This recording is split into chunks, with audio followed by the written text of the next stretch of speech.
Hi everyone, Andrew Ienna here from Lang & Simmons Blacktown. Welcome to 2025. Just want to do a quick bit of a look at what may happen this year and what the media is saying, what the banks are saying from an interest rates perspective. What the big banks are saying. What's been happening with the RBA over 2024 and what potentially might happen in 2025. But also, what's ANZ saying, what is Commonwealth saying, what's NAB saying, what's Westpac saying. We know that the next Reserve Bank meeting is on the 18th of February, so it's going to be very, very interesting what happens there. But we do have some predictions. And also a little bit of my opinion on what's going to happen in the sales market, and also my prediction or my opinion as to what's going to happen in the rental market as well. So let's get into it. Pretty much the cash rate has been consistent on hold at 4.35% for quite a while now, quite a long time. So 4.35% the cash rate. We know that the Reserve Bank meets about 8 times a year, and obviously January won't meet. February is the next one, February 18th. Now, I've done some research online, and it seems that we're getting some sort of like ANZ are sort of saying that, they believe that the first cuts to start in February of 2025, so that's ANZ. Combank, same thing, February 2025, there may be some interest rate drops.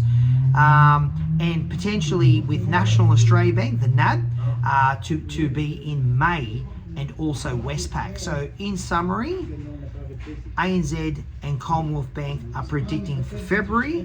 NAB and Westpac are predicting rates to potentially decrease in May. So interesting how a little bit of a conflict there, but hey, that sort of news is good news. Guys, that doesn't guarantee that it's going to happen, but it is good media, it's good output, it's good for everyone to be reading that. It instills a bit of confidence. So hopefully they follow through. Now, in terms of what that means for sales, look, I think it's a good way to describe 2025 as being a year with some ripples.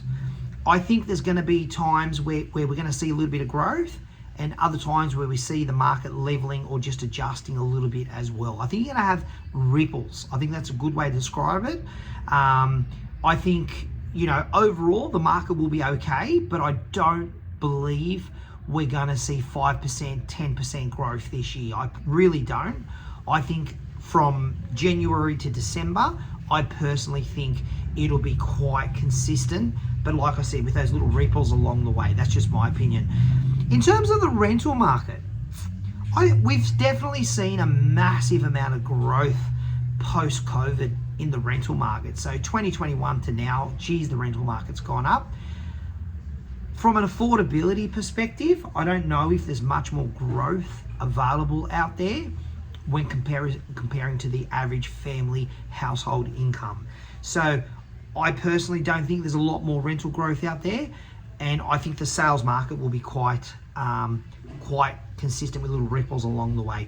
Guys, that's it. Let's keep it nice and short and sweet. I hope everyone's well, and look forward to doing another sort of wrap in a couple of weeks' time. Take care of yourselves.